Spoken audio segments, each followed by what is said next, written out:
अस्सलामुअलैकुम। आज की वीडियो में हमने जो है वो दो मोस्ट इम्पॉर्टेंट न्यूमेरिकल्स करने हैं। बोर्ड एग्ज़ाम के लिए मोस्ट इम्पॉर्टेंट हैं। यकीन मानो छोटी सी वीडियो है, अगर आप देख लेते हो, एक बार जस्ट इस वीडियो को देख लेते हो, ये न्यूमेरिकल आपको समझ में आ जाएंगे। आप बोर्ड एग्ज़ाम में जाके ये न्यूमेरिकल करोगे, आपको पूरे नंबर मिलेंगे इन न्यूमेरिकल में। ठीक है, चैप्टर नंबर 5 है, क्लास 11 फिजिक्स है। ठीक है, वर्क एनर्जी वाला जो हमारा चैप्टर है ना, ये वो वाला चैप्टर है। बहुत आसान न्यूमेरिकल है, बहुत अच्छा कॉन्सेप्ट क्लियर करके इंशाल्लाह आपको समझाना है। चलो सबसे पहले अपना न्यूमेरिकल नंबर 1 शुरू करते हैं। अच्छा, ग्रुप हमारे चल रहे हैं, ऐड होना चाहो तो कांटेक्ट कर लेना, ऐड कर लेंगे। ठीक है, यहां पर आ जाओ। Find the work done by moving an object. सबसे पहले देखो, समझो क्या क्या रहा है। फाइंड द वर्क डन, ये बात तो क्लियर हो गई। गिवन डेटा लिख लो। गिवन डेटा दो हिस्से में इसको भी डिवाइड कर लो, क्योंकि हम यहां डायग्राम वगैरह बनाएंगे। गिवन डेटा और टू फाइंड। क्या पता करने के लिए कह रहे हैं? आपको पता करने के लिए कह रहे हैं वर्क डन। ठीक है, एन ऑब्जेक्ट या ऑन ऑब्जेक्ट, एन ऑब्जेक्ट होगा। एन ऑब्जेक्ट स्लक्स, एक ऑब्जेक्ट को खींचा गया या मूव कराया गया स्ट्रेट लाइन। देखो समझो, ये आपके पास ऑब्जेक्ट है, ये आपके पास ऑब्जेक्ट है, ए पॉइंट पर ये रखा हुआ है, इसको मैंने खींचा स्ट्रेट लाइन में से धक्का दिया और ए पॉइंट से बी पॉइंट की तरफ इसको मैंने मूव करा दिया। जब मैं ए पॉइंट से बी पॉइंट की तरफ मूव कराऊंगा तो इस पे फोर्स लगाऊंगा, है ना।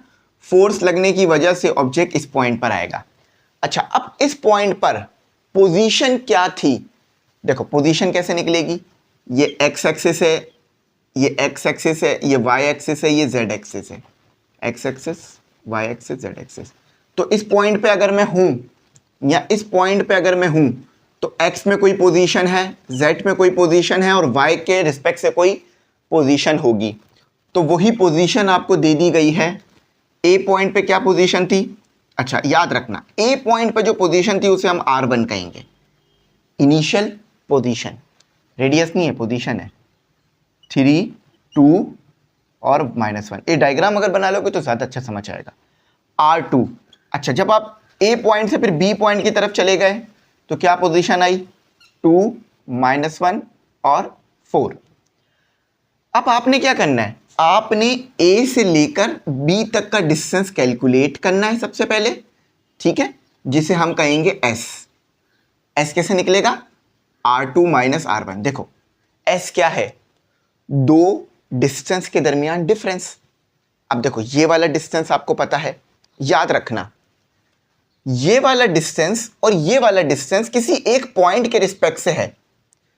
फॉर एग्जाम्पल, आपको यहां से लेकर यहां तक का डिस्टेंस पता है जो कि बी है, यहां से लेकर यहां तक का डिस्टेंस पता है जो कि ए है।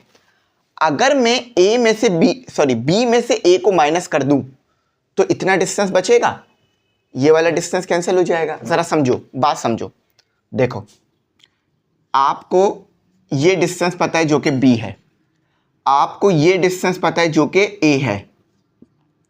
अगर मैं ए माइनस कर दूं, बी में से ए माइनस कर दूं तो मेरे पास ये एस वाला डिस्टेंस आ जाएगा जो कि यहां से लेकर यहां तक है।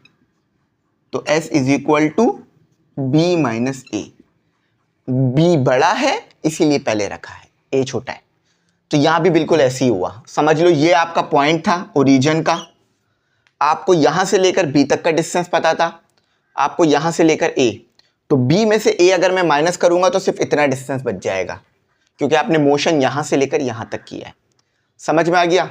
डाउट क्लियर हो गया? बस अब प्यारे बच्चों इसको सॉल्व कर लो। अच्छा, आपको दिया हुआ है आर, सबसे पहले आपको ये दिया हुआ है R1 जो कि हमारे पास है कितना?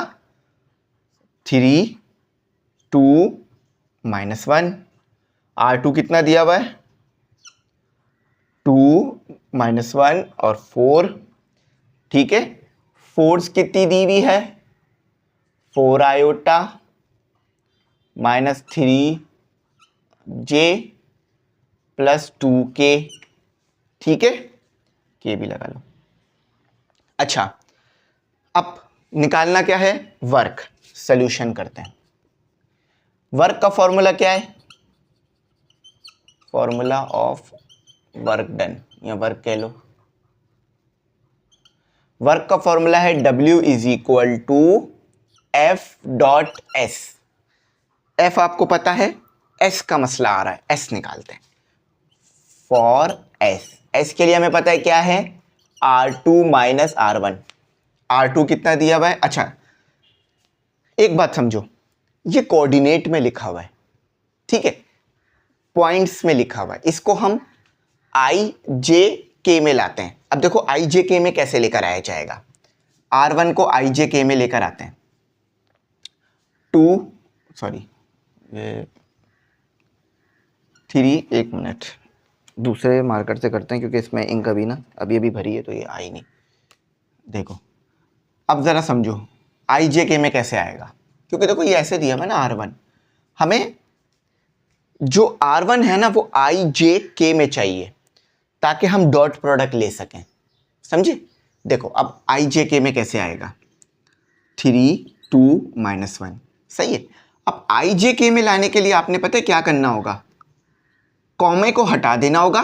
ये पहली वाली जो चीज़ होती है ये आई होती है, ये दूसरी वाली चीज़ जो होती है प्लस लगा देना, कॉमे की जगह प्लस लगा देना है। जे होता है, दूसरी वाली चीज़ जो है वो जे होता है, तीसरी वाली चीज़ जेड होता है, सॉरी के होता है। आई जे, यार ये आई होता है, ये जे होता है, ये के होता है। अच्छा देखो लगाऊंगा तो मैं प्लस, लेकिन माइनस और प्लस होकर क्या हो जाएगा, माइनस, तो क्या आ जाएगा के। समझ में आया कैसे किया, आई फिर प्लस, लेकिन इसके साथ माइनस था तो माइनस प्लस माइनस के। अच्छा आप R2 को भी यही करते हैं, 2 1। अब इसको आप ट्राई करो, वीडियो पॉज करके देखो, 2 आई, अच्छा देखो प्लस लगाऊंगा लेकिन यह माइनस है तो ये माइनस हो जाएगा, जे और प्लस 4k, ठीक है। देखो आई जे के में आ गया। अब सॉल्व करते हैं, s इज इक्वल टू, अच्छा R2 माइनस R1, R2 क्या दिया हुआ है आपको, 2i माइनस जे प्लस 4k। अच्छा ब्रैकेट लगा दो, अब माइनस करना है किसको, R1 को। R1 क्या दिया हुआ है, 3i प्लस 2j माइनस के।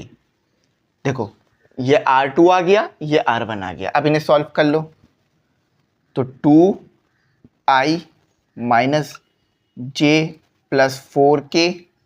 देखो माइनस इसके साथ सॉल्व होगा जब भी ब्रैकेट लगाए तो, क्योंकि माइनस पूरे ब्रैकेट के साथ होगा, -3 हो जाएगा, -2j हो जाएगा, प्लस 4k हो जाएगा। देखो ये माइनस इसके साथ, फिर इसके साथ, फिर इसके साथ हो गया। देखो i वाला i के साथ सॉल्व होगा, 2i माइनस 3j तो कितना आएगा, -i, ठीक है, माइनस जे तो कितना हो जाएगा, 3j प्लस 4 और 5, ठीक है, 5k। ये आपका s आ गया, ठीक है। s देख लेते हैं, ठीक है गलत है, इंशाल्लाह ठीक है होगा। s हमारा बिल्कुल ठीक है, माइनस, हाँ बिल्कुल ठीक है। अच्छा अब हम क्या करेंगे, s आ गया, f यहां पर गिवन है, डॉट प्रोडक्ट ले लेंगे फॉर w। अच्छा w इज इक्वल टू, अब f क्या दिया हुआ है आपको, 4i minus 3j plus 2k, ठीक है। ये क्या आ गया, फोर्स आ गई। अब s क्या दिया हुआ है, -i 3j प्लस 5k। अच्छा अब एक चीज आपने याद रखनी होगी, डॉट प्रोडक्ट में सिर्फ i वाला i के साथ मल्टीप्लाई होगा, जैसे सिर्फ 4i i के साथ मल्टीप्लाई, 3j j के साथ मल्टीप्लाई और 2k 5k के साथ मल्टीप्लाई। चलो अब इसे मल्टीप्लाई कर लो, 4 मल्टीप्लाई बाय -1 कितना होगा, -4 ji डॉट i, सही। -3 मल्टीप्लाई बाय -3 तो minus minus plus 9j dot j, ठीक है, एक बार देख लेते हैं कि गलती तो नहीं कर रहे, क्योंकि इसमें अक्सर ना, हाँ सही है, गलती नहीं कर रहे। Plus plus plus 10, 2 multiply by 5 10, के मल्टीप्लाई के डॉट के। याद रखना I dot I, J dot J, के डॉट के 1 के बराबर होता है। तो -4 1 प्लस 9 और 1 प्लस 10 और 1, तो क्या है -4 प्लस 9 प्लस 10, तो ये 5 हो जाएगा, 15 आ रहा है। 15 जाउल आपके पास वर्क आ रहा है, जो कि हमने 14 लिख दिया गलती से। कितना आ रहा है वर्क? 15 जाउल, और बिल्कुल ठीक आ रहा है। समझ में आ रहा है ना? आया समझ? बस ये था आपका पहला question. Now we move towards question number 2. It is also a simple question. Just focus on the wording and you can easily derive your data and other things. आ जाओ स्टार्ट करते हैं। देखो अगेन वो मैं लाइन ड्रॉ कर देता हूँ ताकि हमारे पास ना एक अच्छा सा कॉन्सेप्ट बिल्ड हो जाए, क्योंकि हमारे पास जगह थोड़ी सी शॉर्ट है, तो हम कॉन्सेप्ट भी बिल्ड करेंगे। अब हमारा ब्लैक पेन यूज़ करने के काबिल हो गया होगा, ठीक है। देखो क्या लिखा हुआ है, 1 किलोवाट मोटर। देखो मोटर में हम क्या चेक करते हैं कि ये कितने वॉट की है। वॉट क्या बताता है कि कितना वर्क होगा 1 सेकंड में। वॉट क्या बताता है कितना वर्क होगा 1 मिनट में या 1 सेकंड में, ठीक है। तो आप जब भी मोटर लेने जाओगे तो 1 किलोवाट 2 किलोवाट इस तरह से आएगी। पंप क्यों? देखो समझो यहाँ पर हमने एक मोटर लगा दी है जो कि पानी को ऊपर की तरफ भेज रही है। आपको पता है ना, पानी आप ग्राउंड फ्लोर पर टैंक के अंदर होता है या बेसमेंट में टैंक के अंदर पानी होता है।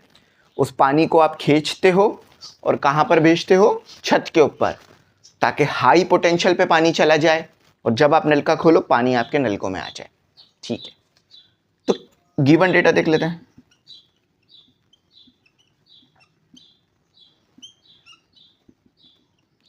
अच्छा, आपने मोटर कितने की लगाई है? P = 1 kilowatt. अब ये एक बात याद रखना, हमें किलो में नहीं रखना, हमें किस में रखना है? वॉट में। तो किलो कितने के बराबर होता है? 1000 के। तो हमारे पास आ गया 1000 वॉट। मोटर कितने की है आपकी? 1000 वॉट की है। अच्छा, ये क्या है? पंप, ठीक है। पंप आपको पता है ना, पानी को ऊपर पहुंचाता है। Pump the water from the ground. अच्छा, आपको ये बात अच्छी तरीके से पता है कि ये मोटर कहाँ लगी हुई होती है? ग्राउंड फ्लोर पे लगी हुई होती है। जब भी आप किसी फ्लैट में जाओ या किसी के घर में जाओ तो आपको मोटर लगी हुई नजर आती है। अच्छा, टू द हाइट। अब पानी कितने हाइट पे पहुंचा रहे हो आप? टंकी कहाँ बनी हुई है? समझ लो टंकी बनी हुई है आपके पास 10 मीटर की हाइट पर। अब आपने बताना है find how much litre of water it can pump. अच्छा, कितना पानी ये पंप 1 घंटे में इधर पहुंचाएगा टंकी के अंदर। समझो ये मोटर क्या कर रही है? पानी को खींच रही है और टंकी में ऊपर पहुंचा रही है। बस आपने ये बताना है कि कितना पानी 1 घंटे में ऊपर जाएगा, यानी अगर मैं 1 घंटे बाद आऊं तो कितना पानी ये जो पंप है टंकी तक पहुंचा देगा। बस आपने ये बताना है। तो m divided by t, time रखेंगे हम कितना? टाइम हम रखेंगे 1 आवर। मिनट और सेकंड में नहीं लेके जाना क्योंकि उन्होंने आर में बोला है, ठीक है। अच्छा, अब आते हैं कि हम इसे सॉल्व कैसे करें। सॉल्व करना ही तो असल मेरा मसला है ना। अच्छा, सोल्यूशन की हेडिंग डालते हैं, फॉर्मूला लगाते हैं। देखो पावर दिया हुआ है तो पावर का फॉर्मूला लगाना ही सबसे बेहतरीन तरीका रहेगा, और कोई तरीका नजर भी नहीं आता। अब एक बात बताओ, हमने एक बात पढ़ रखी है इस पूरे चैप्टर के अंदर कि पावर किसके बराबर होता है? एनर्जी। आ जाओ इसका कॉन्सेप्ट क्लियर करते हैं। एक बात बताओ, अगर मेरे अंदर एनर्जी होगी, सॉरी पावर बोलना, वर्क, अगर मेरे अंदर एनर्जी होगी तो ही मैं वर्क करूंगा ना। समझ लो मेरे अंदर खुदा ना खास्ता एनर्जी 0 हो जाए तो क्या मैं वर्क कर सकता हूं? बिल्कुल भी वर्क नहीं कर सकता। आपने अक्सर लोगों को देखा होगा, वो बेचारे बीमार हो जाते हैं तो उनका एनर्जी लेवल बहुत डाउन हो जाता है, तो वो बिल्कुल भी वर्क नहीं कर पाते। लेकिन ये वो वाली एनर्जी की बात नहीं कर रहा मैं, इंसान की एनर्जी की। ये मैं एक गाड़ी या एक पंप की एनर्जी की बात कर लेता हूँ। तो एक बात बताओ, अगर मेरे पास एनर्जी होगी तभी वर्क होगा ना, बात क्लियर हो गई है। यूनिट भी दोनों का सेम होता है, क्या होता है, जाउल। तो मैं ये कह सकता हूं कि वर्क जो है वो इक्वल है पोटेंशियल एनर्जी के। देखो आप अपनी मर्जी से वर्क को बराबर ले सकते हो काइनेटिक एनर्जी के, वर्क को बराबर ले सकते हो। देखो जब आप वर्क करते हो जमीन पे तो काइनेटिक एनर्जी हो रही है, जब आप वर्क कर रहे हो ऊपर की तरफ तो पोटेंशियल एनर्जी होगी, है ना, हमने पढ़ा था। हाइट पे जाओगे तो पोटेंशियल एनर्जी आएगी। तो वर्क किसके बराबर हुआ, पोटेंशियल एनर्जी के। ये चलो एफ लिख लो, एफ एस, ठीक है, ये फॉर्मूला है वर्क का। आप एक बात बताओ, फोर्स वेट की वजह से नहीं होगी। देखो आप ऊपर लेके जा रहे हो तो फोर्स किसके बराबर हो जाएगी, वेट के बराबर हो जाएगी ना, ठीक है। तो वेट का क्या फॉर्मूला होता है, W। अच्छा, अब कोई चीज ऊपर जा रही है तो उसे हाइट कहोगे या डिस्टेंस, बेशक हाइट कहोगे। तो ये h हो गया। तो क्या आया, W किसके बराबर होता है, mgh।